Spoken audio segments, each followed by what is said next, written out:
चूडोत्तंसितचारुचन्द्रकलिका चञ्चच्छिखा भास्वरो लीलादग्धविलोलकामशलभः श्रेयो दशाग्रे स्फुरत् अन्तःस्फूर्जदपारमोहतिमिर प्राग्भारमुच्चाटय चेतः सद्मनि योगिनां विजयते ये चेतः सद्मनि योगिनां विजयते ज्ञानप्रदीपो हरः चेतः सद्मनि योगिनां विजयते संवित्प्रदीपो हरः पुरुषोत्तममार्गेऽस्मिन् कामरूपं दुरासदम्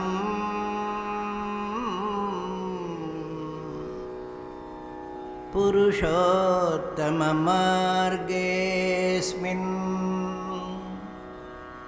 कामरूपं दुरासदम् जहि शत्रुं महादेव संविल्लक्ष्योपलब्धये जहि शत्रुं महादेव कामरूपं दुरासदम् ॐ श्री योगेश्वराय कृष्णाय नमः। ॐ पुरुषोत्तम ब्रह्मणे नमः।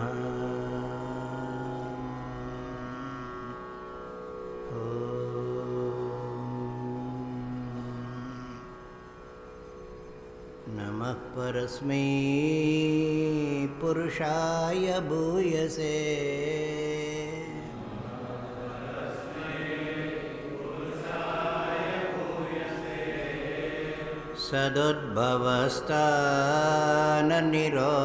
सदुद्भवस्थाननिरोधलीलया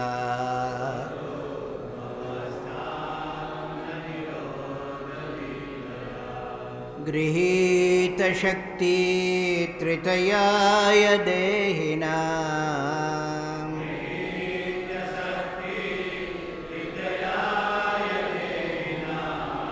गृहीतशक्ति त्रितयाय देहिनां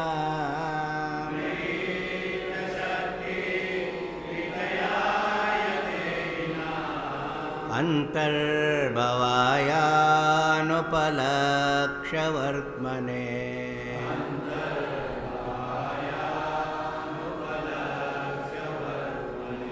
अन्तर्भवायानुपलक्ष्यवर्त्मने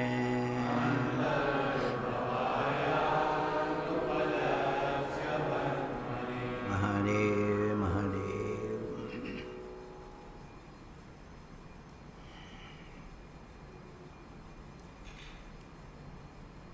परम पावन पुरुषोत्तम पद का परिचिंतन कर रहे हैं।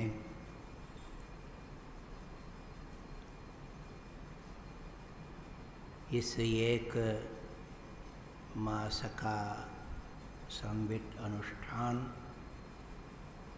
मध्य भाग में प्रवेश कर रहा है।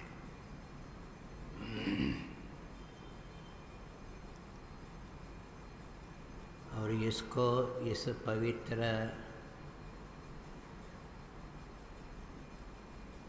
संविद आश्रम समन्वय धाम में प्रारंभ करने का विशेष हर्ष हो रहा है।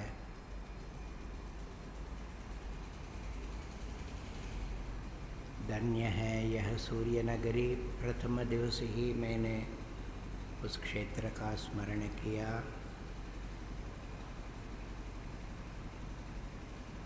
एक सीमा पर संविद धाम विराजमान है, दूसरी सीमा पर समन्वय धाम है।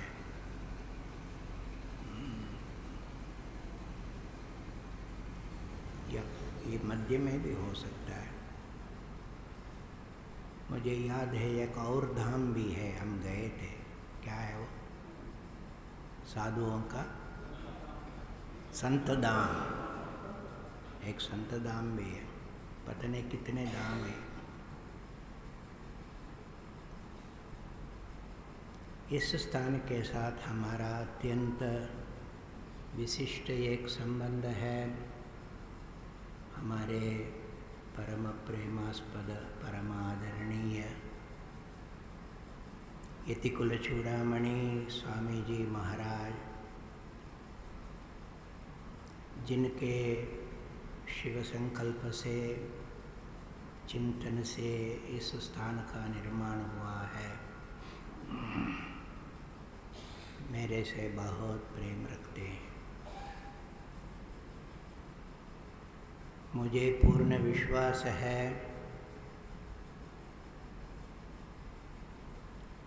उनके उस संकल्प का स्पंदन, उनके आदर्शों की ऊर्जा और उनके सारे कार्यों की जो प्रेरणा हमें इस सत्संग में अवश्य प्राप्त होगी।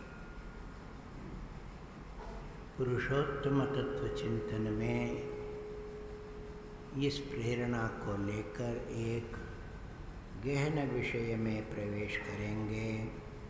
आज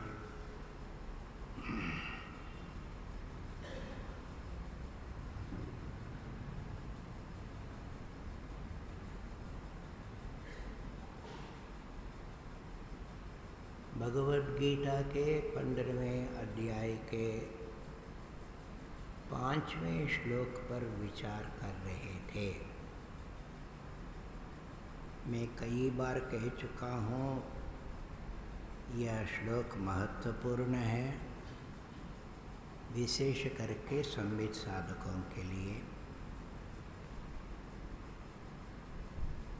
पुरुषोत्तम साधना को समझना ही मुश्किल है, उसका प्रतिपादन ही बहुत सूक्ष्म है, तो फिर समझना तो कठिन होगा ही।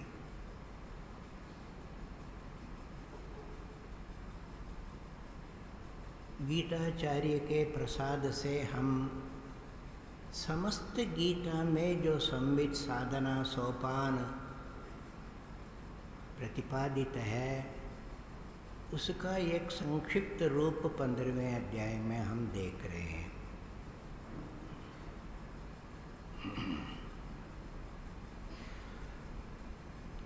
उस सोपान के 2 खंड हमने देखा। ये एक प्रारंभिक साधना है और दूसरा प्रौढ़ साधना है।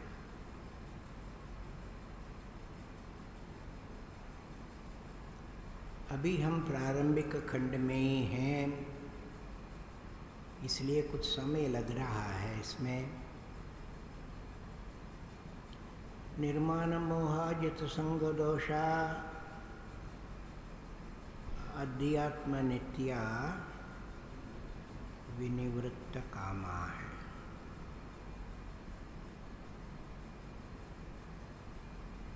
ये सब एक से विकसित होते हुए, खिलते हुए, बढ़ते हुए,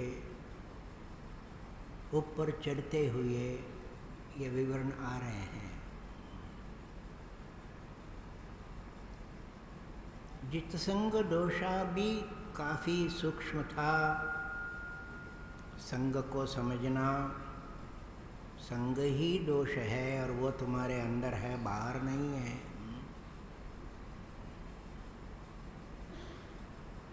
इससे भी सूक्ष्म स्तर में जा रहे हैं। विनिवृत्त कामाः।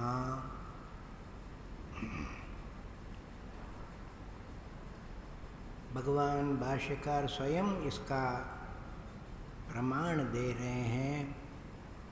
समस्त कामनाओं से निवृत्त होना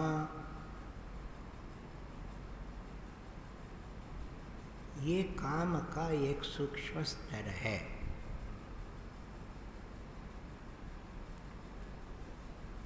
जो निर्माण मोह का अभ्यास कर चुका है, संग दोष को थोड़ा बहुत जीत चुका है, उनके सामने ये साधना प्रस्तुत है। कामना से कैसे विनिवृत्त हो। प्राय कामना से हम काम्य पदार्थ लेते हैं, विषय प्रतीति लेते हैं, विषय के प्रति जो इच्छा है वो लेते हैं। इनसे भी जरा सूक्ष्म में जाना है। बहुत कुछ साधक इन बाहरी चीज़ों को बहुत संभाल के ले लेता है। जैसे संग दोष के लिए हमें हृदय में प्रवेश करना पड़ा, वहीं ये कामा यस्य हृदि श्रुताः यदा सर्वे प्रमुच्यन्ते कामा यस्य हृदि श्रुताः,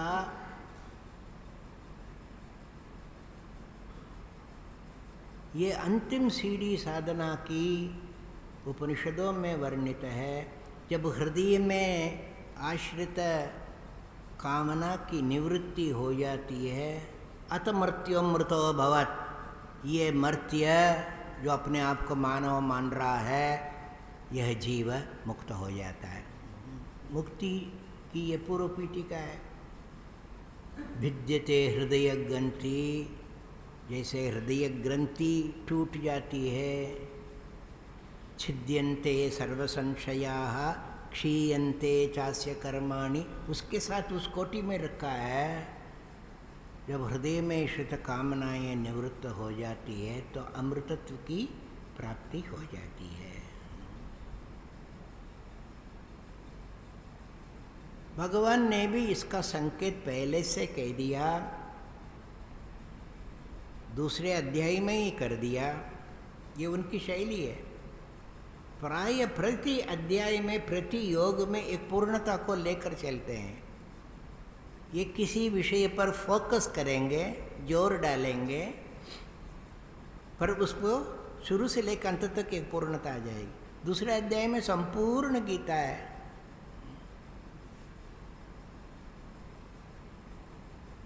हो सकता है प्रत्येक श्लोक में एक संपूर्णता है, तभी तो ये पुरुषोत्तम का उपदेश है। दूसरे अध्याय के आखिर में भगवान कहते हैं, विषया विनिवर्तन्ते निराहारस्य देहिनः रसवर्ज्यम। विषया विनिवर्तन्ते निराहारस्य देहिनः, जो निराहार है मतलब क्या? खाना छोड़ देता है। खाना छोड़ दोगे तो मर जाओगे, इसलिए देही कहा।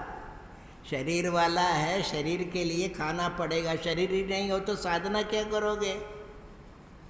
साधक निराहार का मतलब क्या? जो जो अंदर लेता है वो सारा आहार है। नहीं, आख्रियते इति आहार है। अंदर लेते रहते हो ना, है? केवल मुंह से, आंख से, नाक से, है? अंदर लेते रहते हो ना। जो जो प्रतीतियाँ अंदर जाती हैं उन सब में नियंत्रण रखो, उसका शोधन करो। वो उपवास है। अन्य एक जगह में उपनिषद में अनाशकेन शब्द आता है। ब्रह्म की जिज्ञासा करो यज्ञेन दानेन तपसा अनाशकेन। अनाशक माने काम अनशनम ही अनशनम। उपवास का मतलब कामना को छोड़ना। उसको जरा स्पष्ट करके दूसरे अध्याय में भगवान ने बतलाया, विषया विनिवर्तन्ते निराहारस्य देहिनः, जो संयम पूर्वक विषयों से व्यवहार करता है उनसे तो विषय का बंधन तो छूट जाता है, दूर हो जाता है, विषय बांधते नहीं हैं। रसवर्जम, विषय आकर्षण तो चला जाएगा पर रस तो रहेगा। रसवर्जम रसोप्यस्य परम दृष्ट्वा निवर्तते, वो रस भी जाएगा जब परम तत्व का साक्षात्कार होगा तो। काम निवृत्ति केवल आत्म साक्षात्कार से ही संभव है, तो वो उतना सूक्ष्म है। साधारण कामनाओं को तो हम छोड़ देते हैं, अब डायबिटीज हो गया तो चीनी छोड़ देते हैं कि नहीं। विषया विनिवर्तन्ते, ये वो नहीं है। इसलिए भगवान भाष्यकार रसवर्जम रसोप्यस रस रस रागः विषयेषु रंजन रूपः सूक्ष्मः। वह रस की व्याख्या करते हैं। रस माने क्या? राग है। ये कोई वृत्ति रूप राग नहीं है, वासना रूपी राग है। विषयेषु रंजन रूप है, उस विषय को अच्छा मानना, उसके प्रति एक सूक्ष्म आकर्षण पड़ा रहता है। It appears as an appreciation, एक बीज पड़ा रहता है। रंजन रूप सूक्ष्म है, ये कामना है। इसलिए उनकी निवृत्ति के लिए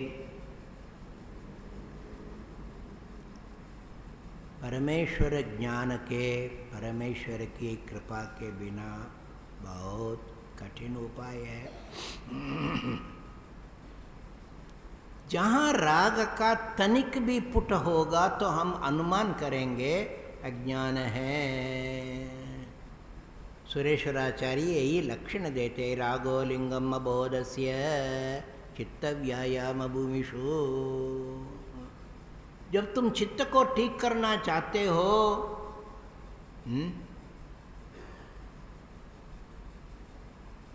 बंधन मोक्ष दोनों चित्त के ऊपर निर्भर है ना। चित्त को ठीक करो, संसार को क्या ठीक करोगे? चित्त में ही संसार है, तुम्हारा जैसा चित्त है वैसे संसार है। तत्चिकित्स्यम प्रयत्नतः, चित्त की चिकित्सा करोगे तो ये ढूंढते रहना रागो लिंगम अबोधस्य। यदि राग रूपी कीटाणु मिलता है तो समझ लेना ये अज्ञान रूपी व्याधि है? क्यों भाई? अब ब्लड टेस्ट करते हो ना। अब बुखार है समझकर कोई दवाई देगा नहीं, डॉक्टर कहेंगे ब्लड टेस्ट करो, तो पता लगेगा कि मलेरिया है, टाइफाइड है या कोई वायरस है। तो टेस्ट करके देखो, यदि राग है तो समझ लेना अभी आत्मदर्शन नहीं हुआ है। रागो लिंगम अबोधस्य।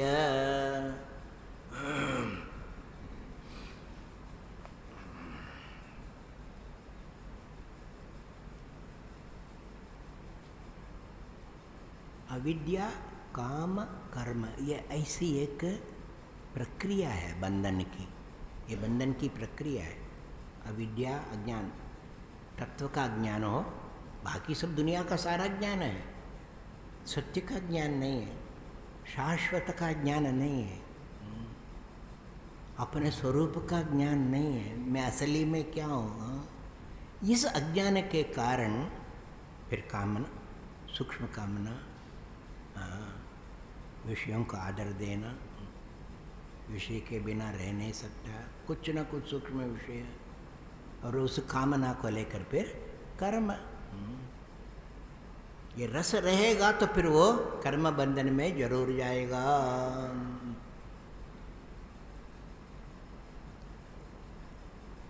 इसीलिए प्रत्येक सांसारिक स्थिति में ये तीनों हैं। तो हम कर्म का शोधन करते हैं, काम का शोधन करते हैं, ताकि अविद्या तक पहुंचकर उसका निवृत्ति, उसका निवारण कर सकें, है ना।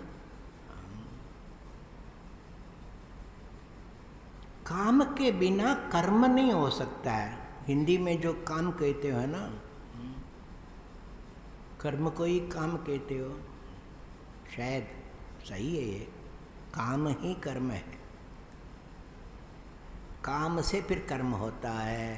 संस्कृत काम, काम के बिना आप कोई भी कर्म नहीं कर सकते हो, बुरा कर्म भी और अच्छा कर्म भी। गलत इच्छा हो तो बुरा कर्म करोगे, अच्छी इच्छा हो तो अच्छा कर्म करोगे। इसलिए साधना रूपी भी एक कर्म तो है ही ना। कर्म साधना, उपासना, ये सब करना है। उसके लिए भी एक कामना चाहिए कि नहीं। अब विनिवृत्त कामक कैसे हो सकता है? ये थोड़ा सा सूक्ष्म बात है। कामना से विनिवृत्त होने की कामना है कि नहीं? तो फिर काम निवृत्ति कैसे हुई? काम निवृत्ति के लिए भी कोशिश करोगे तो कामना होती है ना। So this is a question of sublimation. स्थूल रूप से एलिमिनेट नहीं कर सकते हैं। इसीलिए सनातन धर्म ने नियम कर लिया कि मानव कैसा भी हो वो मानवीय धर्म का पालन करेगा तो मानवता सिद्ध होगी। इसलिए सबसे पहले धर्म सीखो, धर्म को पकड़ो, धर्म के अनुसार फिर विषय में जाओ, अर्थ में जाओ। अर्थ में जाकर धर्म को लेकर अर्थ में जाओ, और धर्म को लेकर अर्थ में जाकर काम में जाओ। तब तुम किस में जाओगे? मोक्ष में जा सकते हो, नहीं तो मोक्ष संभव ही नहीं है।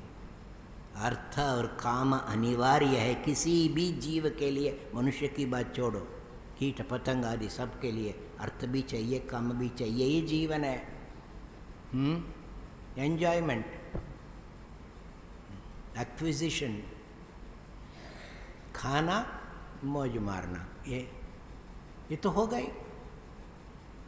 इसी बंधन से हमको छूटना है, पर छूटने के लिए भी काम चाहिए ना। इसलिए दोनों को पकड़ने के लिए ये प्रक्रिया रखी, धर्म के साथ, धर्म को लेकर, धर्म के लिए अर्थ। तो क्या होगा? वो अर्थ छूट जाएगा। धर्म के द्वारा, धर्म के लिए, धर्म से काम छूट जाएगा।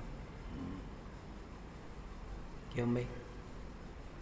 इसलिए धर्म से अर्थ अर्जन करोगे, निश्चित रूपेण आपको यज्ञ करना पड़ेगा, दान करना पड़ेगा, तप करना पड़ेगा। इसके बिना तो धर्म होगा ही नहीं। अब दान करने के लिए अर्थ चाहिए ना, इसलिए अर्थ आ गया तो वो अर्थ आ गया। अब इसका मैं अब स्पोर्ट्स कार खरीदूंगा नहीं, दान के लिए ही धन है। ये इसलिए अर्थ को निकालना है, निकालने के लिए लाना है। इससे क्या हो गया? कर्म उन्नत हो जाता, पवित्र हो जाता है। भगवान कहते हैं यज्ञ हो जाता है। यज्ञ में इतना सब इकट्ठा करते हो, पवित्र करते हो, प्रोक्षण करते हो, मंत्र बोलते हो, और फिर स्वाहा खत्म कर दिया। क्यों? देवता उद्देश्येन द्रव्य त्याग यज्ञ है। देवता की प्रीति के लिए, जिह्वा की प्रीति के लिए नहीं। ये जिह्वोपस्थ परायण होते हैं, वो कभी भी धर्म परायण नहीं हो सकते। यदि धर्म परायण होने के लिए कोशिश करेंगे, अपने आप ये विषय का आकर्षण छूट जाएगा। इसलिए अर्थ चाहिए, ठीक है, धर्म के द्वारा अर्थ, धर्म के द्वारा अर्थ को लेकर फिर काम, बस खूब सुखी रहो। अरे आप आशीर्वाद देते हैं ना।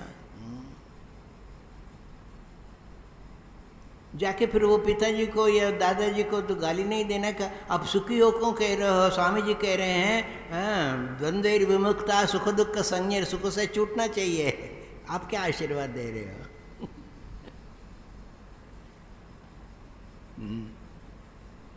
द्वंद्व विमुक्ता सुख दुख संज्ञा ही वो जाएंगे, अगला वही है। उसी प्रकार यहाँ कामना से निवृत्त होना बहुत सूक्ष्म है। हम इस विश्लेषण में जो पूरी धर्म की प्रक्रिया आनी चाहिए। पहले 6 अध्याय में यही बतलाए भगवान ने।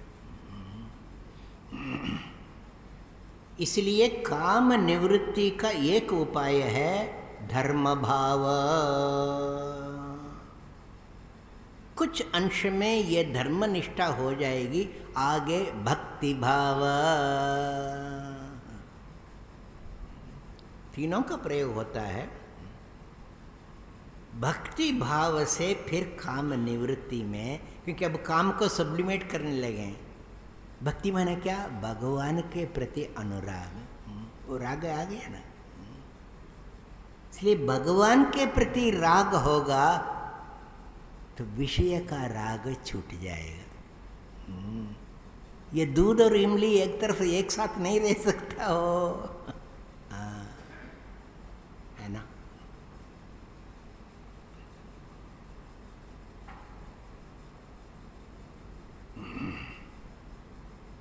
भक्ति भाव करो।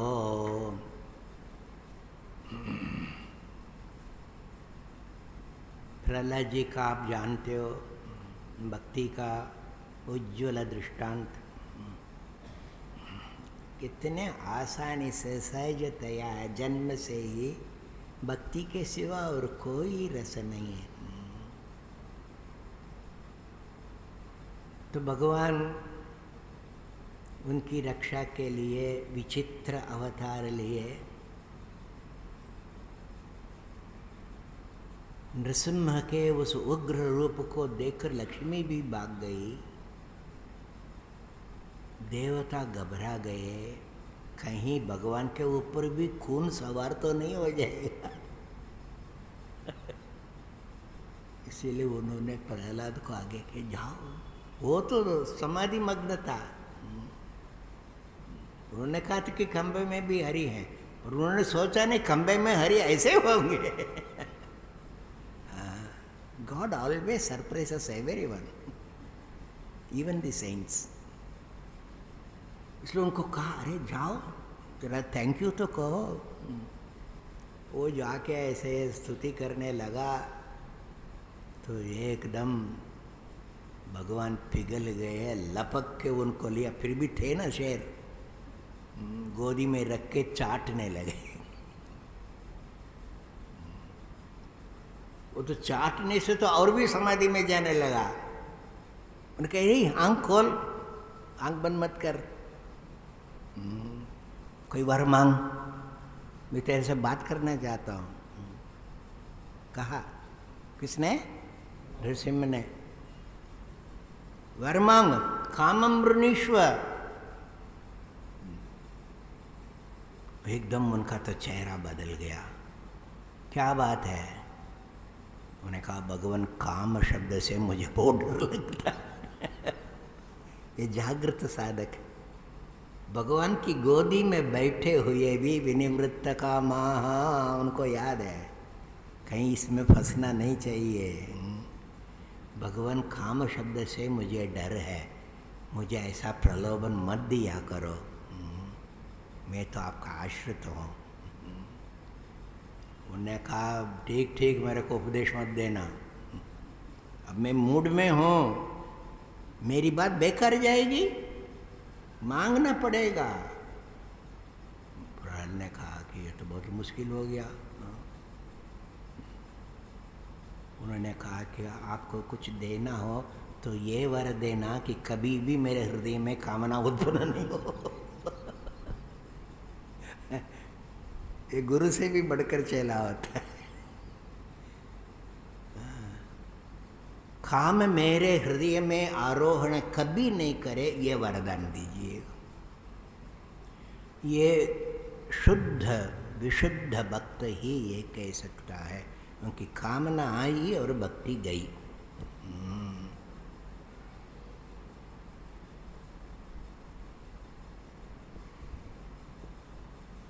तुलसीदास जी कितने सरल भाव से प्रार्थना करते हैं।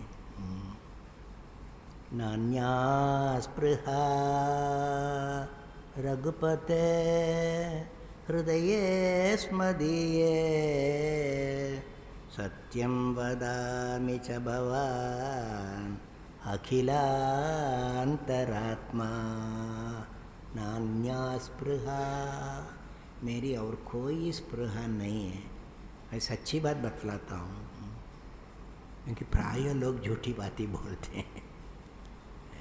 क्या बोलते हैं? आपके सामने मैं झूठ क्यों बोलूं?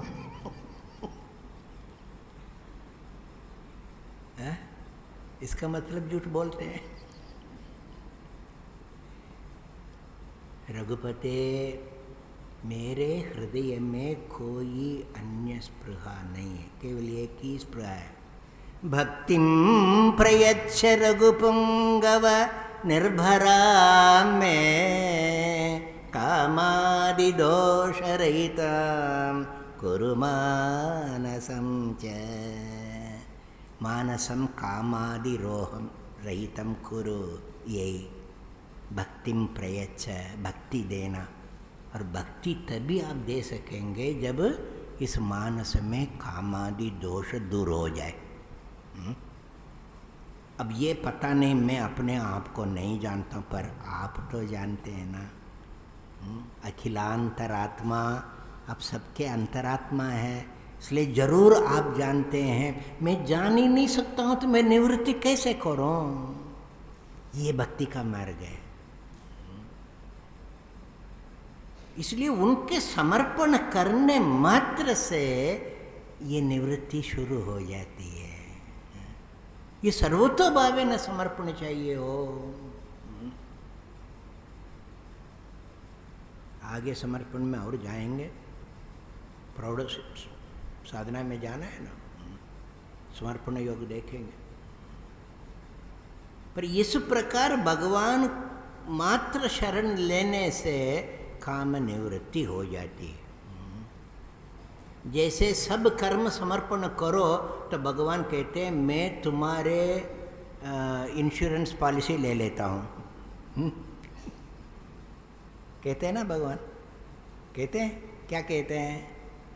योगक्षेमं वहाम्यहम् अनन्याश्चिन्तयन्तो मां ये जना पर्युपासते तेषां नित्याभियुक्तानां योगक्षेमं वहाम्यहम्। जैसे कर्म समर्पण से वैसा हो, उस प्रकार आप अपने भाव समर्पण करो। सारी इच्छाएं आपके लिए, और आपके सिवा और कोई इच्छा नहीं। निश्चित रूपेण भगवान काम निवृत्ति करते हैं, जो योगियों के लिए भी दुर्लभ है।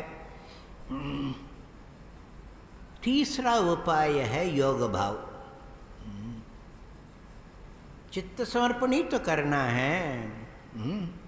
क्यों मैं इस चित्त में, चित्त रूपी खटिया में घुस गए कौन? वो होता है ना एक कीड़ा, क्या? खटमल। खटिया में खटमल निकलता नहीं है, कितना भी फ्लिट करके देख लो। इसलिए खटिया को खोलना पड़ता है, अलग अलग करो, एक्सपोज करो। यही योग करता है।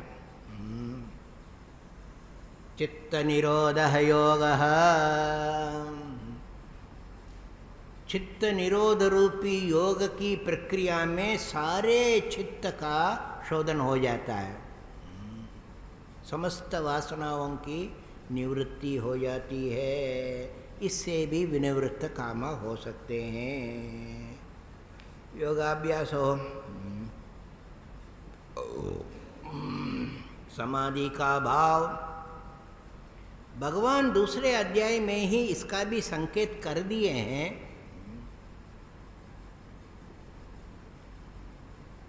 जहाँ उन्होंने बंधन की प्रक्रिया को लेकर चलने वाले आसुर लोगों का वर्णन किया।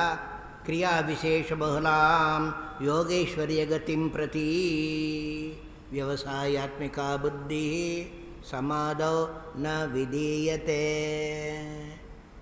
भोग और ऐश्वर्य के लिए नाना प्रकार के क्रियाकलापों का विस्तार करने से वो मन समाधि में लगने के लायक नहीं रहता है। व्यवसायत्मिका बुद्धि ही निश्चय एक दृढ़ता को लेकर चलने वाली बुद्धि, ये भोग ऐश्वर्य के विस्तार में जाओगे बिखर जाता है, बहुमुखी बुद्धि हो जाती है। समाधौ न विधीयते, इसलिए समाधि का अभ्यास करो।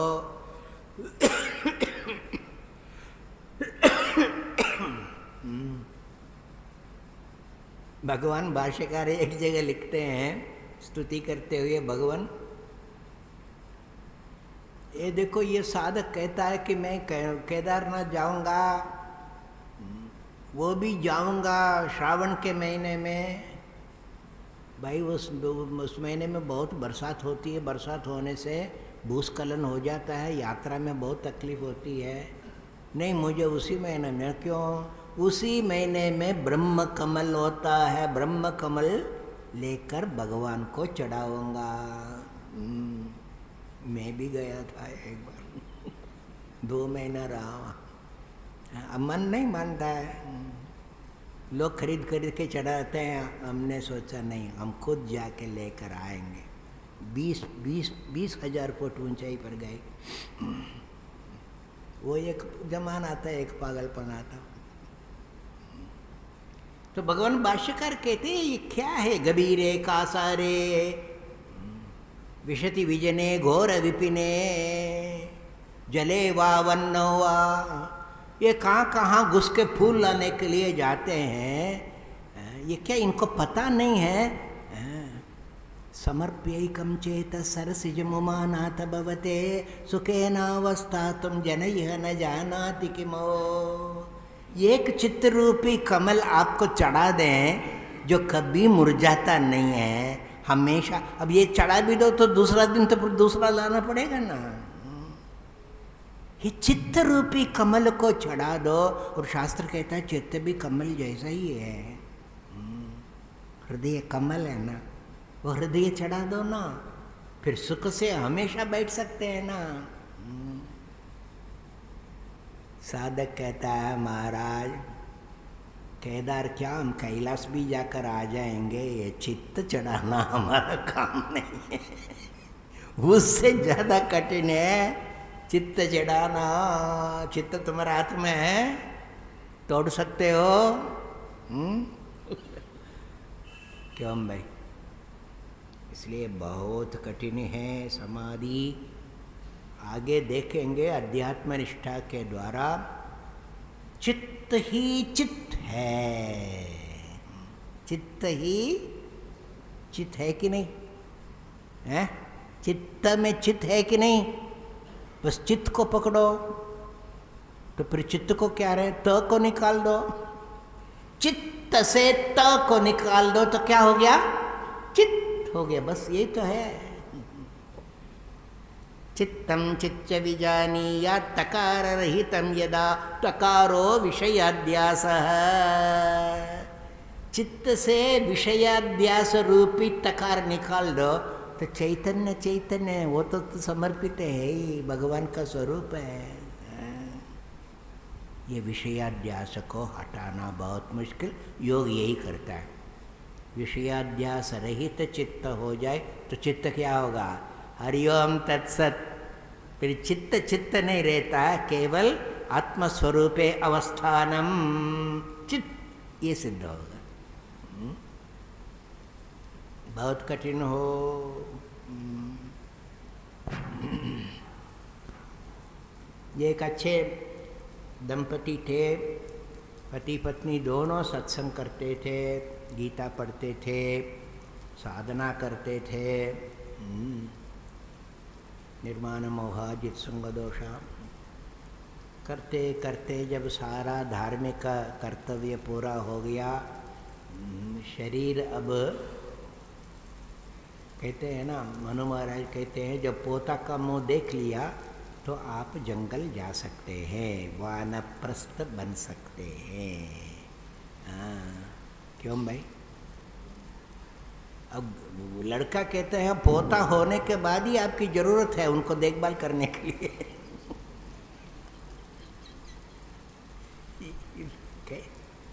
अनात्म दृष्टि है सारा, बेबी सिटिंग मुफ्त में। इन लोगों ने कहा अपने को वानप्रस्थ आश्रम में जाना चाहिए। उस आदमी ने पूछा, पतिदेव ने पूछा तो पत्नी ने कहा क्या बिल्कुल मैं तैयार हूँ। दोनों गए।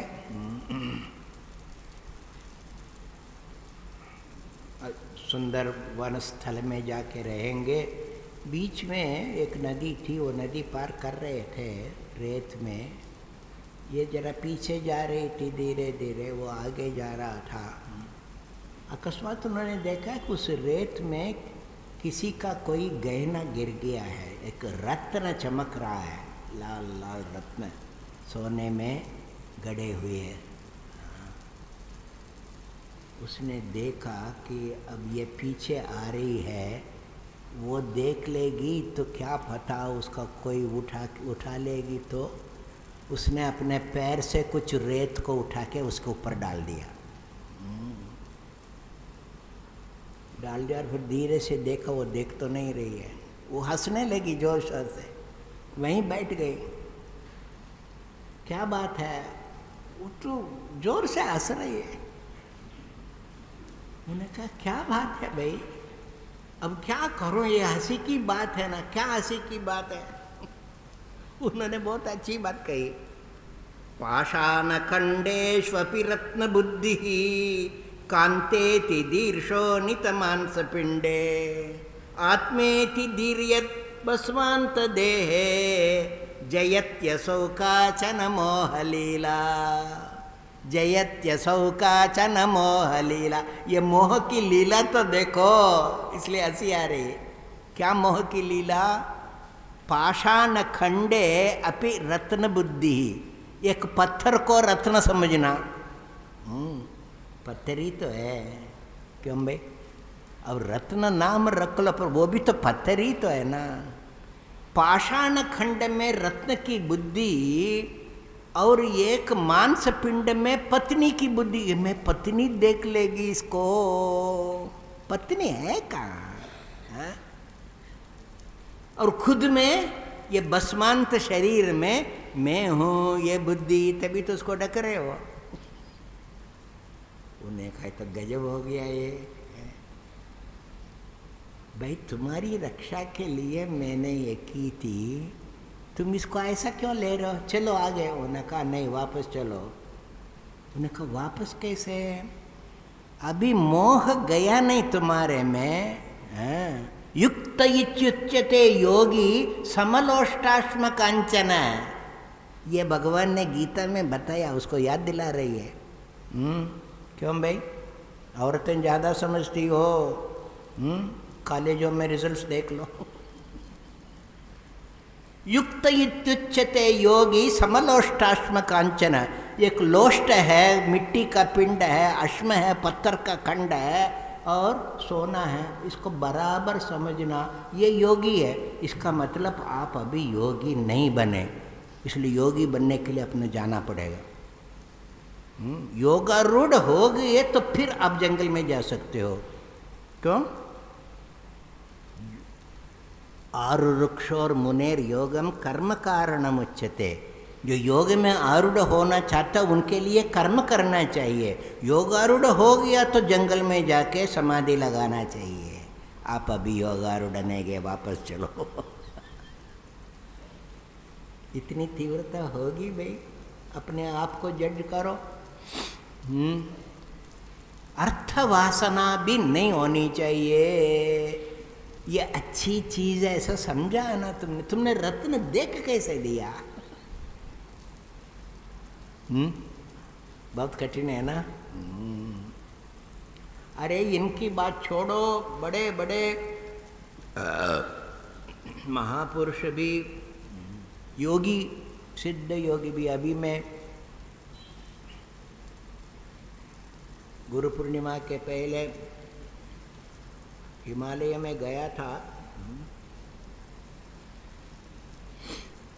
वहाँ एक आश्रम में गए, एक सिद्ध महापुरुष के नाम से आश्रम बना हुआ है हिमालय में। वहाँ 2 दिन रुका था। तो उनके बारे में सुना था मैंने, इंदौर में उनके बारे में सुना। मैंने पूछा, ये महात्मा उनके विषय में बोल रहे थे। वो बड़े सिद्ध पुरुष थे। उनके गुरुजी ने उनको कुछ ऐसी सिद्धि बताई।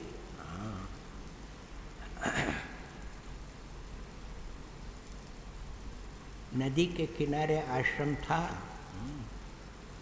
नदी के किनारे जाके वो साधना करते थे, ध्यान लगाते थे। अब किनारे बैठने से कुछ न कुछ विक्षेप हो जाता है, इसलिए वो अपना आसन बिछाते थे पानी के ऊपर, उस पर बैठते थे। इन्होंने कहा, गुरुजी ये मेरे को सिखाओ। उन्होंने कहा ठीक है, सेवा करो। उनको सिखा दिया। उसको लेके फिर काफ़ी लोग आने लगे। वहाँ के राजा भी आया, उन्होंने वो आश्रम बनाया। उसके बाद एकाएक ये एकांत में चले गए, फिर किसी से मिलते नहीं थे।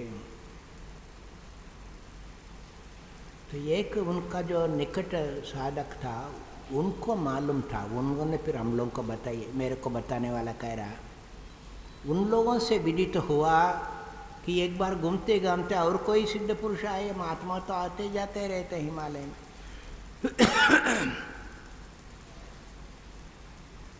वो भी अच्छे प्रतिष्ठित थे।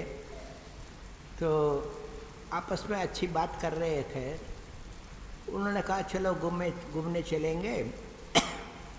आपने क्या क्या साधना की है बात करके आए। इन्होंने कहा कि यहाँ बैठे ध्यान करें। उन्होंने कहा यहाँ तो जगह अच्छी नहीं है। तो कोई बात नहीं, हम पानी के ऊपर बैठ जाते हैं। उन्होंने पानी के ऊपर आसन बैठाया और कहा आप भी आ जाओ। उन्होंने कहा कि देखो, इससे अच्छी जगह मैं बताता हूँ। उन्होंने अपना आसन बिछाया आसमान में। वहाँ बैठेंगे तो ज़्यादा लोग हमको देख पाएंगे, इसलिए वहाँ आ जाओ। उस वासना को भी छोड़ना पड़ता है। इसीलिए ये तीनों भाव को लेकर कोशिश करो। अचूक भाव है, सर्वतो भावेन चित्त समर्पित कर दो। योग का भी आश्रय ले लो। धर्म भाव तो है ही, उसके बिना प्रवेश कर नहीं सकते हैं। पर मुख्य भाव है भक्त्या माम बीजानाति। आगे वो प्रौढ़ साधना में जाएंगे। भगवान जब ज्ञान चक्षु की बात करेंगे 11वें श्लोक में, तब हम विस्तार से देखेंगे। मुख्य साधना तो निर्मल निश्चल भक्ति है, उसमें ये सारे के सारे सिद्ध हो जाते हैं। समलोष्टाश्म कांचनः द्वंद्वैर्विमुक्ता। कल द्वंद्वैर्विमुक्ता देखते हुए हम प्रौढ़ साधना में प्रवेश करेंगे।